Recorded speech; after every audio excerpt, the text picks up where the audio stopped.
En contacto directo, la Asamblea votará esta semana el proyecto de reformas a la Ley de Minería y de Régimen Tributario que envió el presidente con el carácter de urgente el pasado 16 de mayo. Un proyecto de ley que prácticamente estaría aprobado esta semana, que se cumple ese corto plazo de 30 días y ya sin más debate, según el asambleísta ponente de Alianza País, Osvaldo Larriba. Hoy nos acompaña Miguel Ángel Moreta, asambleísta de Creo por Santo Domingo de los Áchilas. Bienvenido y muchas gracias por estar con nosotros. Muchas gracias, buenos días, un cordial saludo a la ciudadanía y particularmente a la mi provincia a la que pertenezco con orgullo. Cuando ya estarían por aprobarse estas reformas, muchos dirán que son hechos consumados, que es en vano discutir sobre lo jurídico o la forma, pero vale la pena dejar claro el precedente.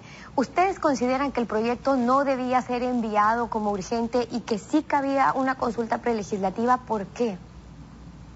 Bien, consideramos que no debía ser enviado con el carácter de económico urgente porque está tratando más de una materia, se está afectando a más de una ley. Dice el refranero popular que el tiempo se venga de las cosas que se hacen si es un concurso, y ocurre que hay errores hasta en la denominación de la ley. Mire usted que hay un axioma jurídico que dice que la suerte de lo accesorio sigue la de lo principal. La ley a reformar es una ley ordinaria, la ley de minería expedida en el 2009. Sin embargo, de no tener las condiciones establecidas en el artículo 133, se la califica de orgánica, seguramente para vulnerar las disposiciones legales establecidas en la Ley de Gestión Ambiental, particularmente la prevista en el artículo 21, cuando se dice que los sistemas de manejo ambiental incluirán estudios de línea base, evaluación del impacto ambiental, evaluación de riesgos, planes de manejo de riesgos, sistema de monitoreo, planes de contingencia y mitigación, entre otros.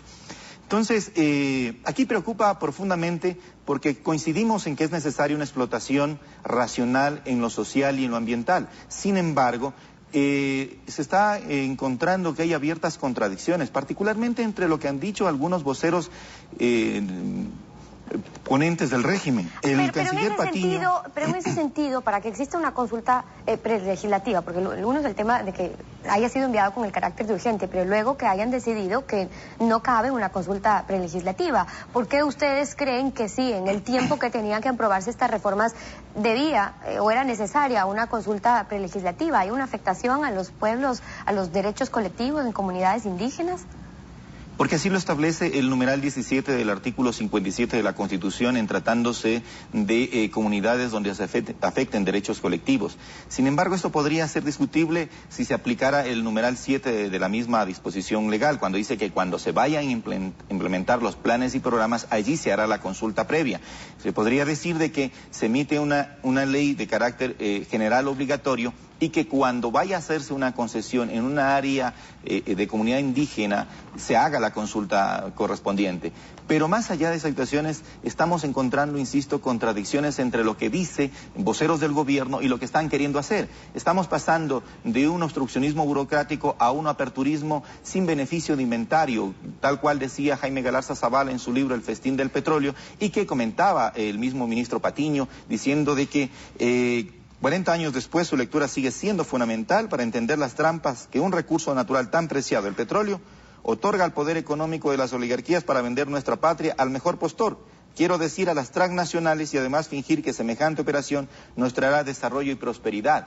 O sea, antes fue el petróleo, ahora va a ser el oro. Pero si es que estamos caminando a ese aperturismo que usted menciona, ¿cuál es su lectura de la decisión de la canadiense Kinross, que ha invertido en las fases de exploración en el proyecto de Fruta del Norte en la cordillera del Cóndor y que ha anunciado ya que se va a retirar del país, a pesar de que consideran que Fruta del Norte es uno de los mayores descubrimientos auríferos del mundo y de que la Asamblea esté tratando estas reformas que podrían más bien beneficiar su operación? A su juicio, ¿a qué responde esa decisión de Kinross y cómo debería proceder el Estado ecuatoriano?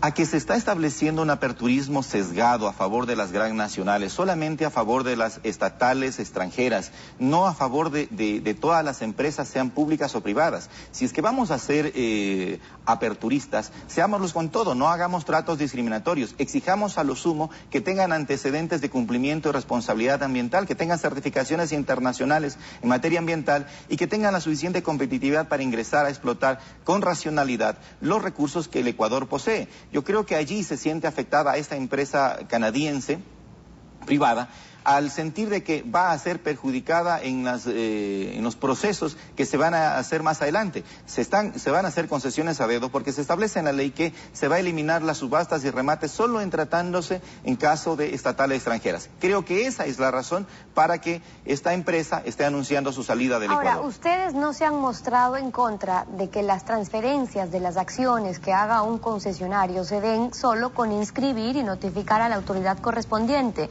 es decir, sin necesidad de que estén sujetos a la aprobación del otro socio, que es el Estado.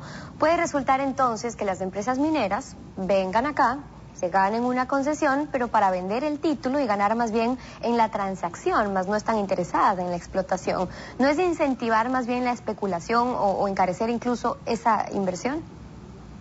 Bueno, me parece que es un tema que le corresponde al gobierno nacional en la parte administrativa, tratar de hacer las regulaciones a través de la misma Agencia de Regulación y Control de la Minería, el ARCON, o de la Superintendencia de Compañías, según fuere del caso. Yo creo que es un tema que merece ser debatido con mayor profundidad, con mayor análisis, y de que sobre todo se tomen en cuenta las observaciones que hemos enviado. Hemos enviado alrededor de 40 asambleístas observaciones al proyecto de ley, y estas han quedado en el mero enunciado, no se incorporan.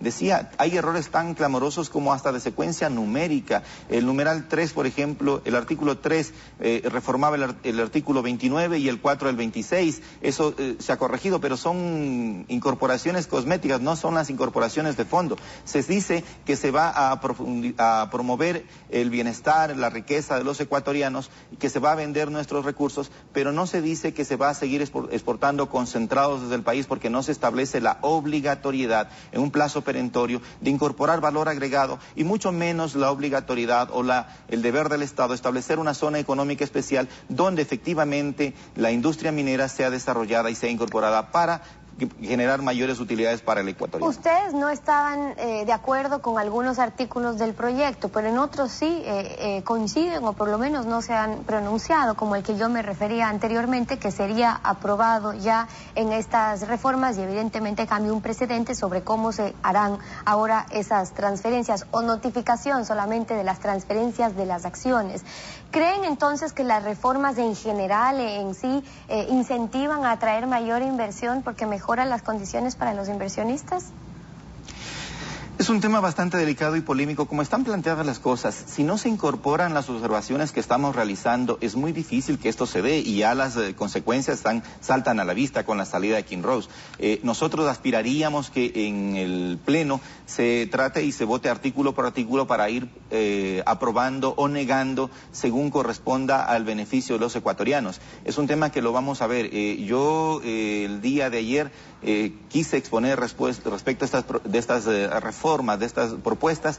No se nos dio el derecho a la palabra. Me parece que hay un guión preestablecido y van a aprobarlo según el libreto recibido de Carondelet. Bueno, y además eso es preocupante. ya se ha dicho que van a ir a votar ya sin debate, pero yo le preguntaba porque Johnny Terán, que es miembro de la comisión y que llegó a la asamblea en alianza con PSC y creo con ustedes, votó solo en 2 artículos, en contra del que se refiere a los actos administrativos, y se abstuvo en otro. En el resto no aparece en el acta.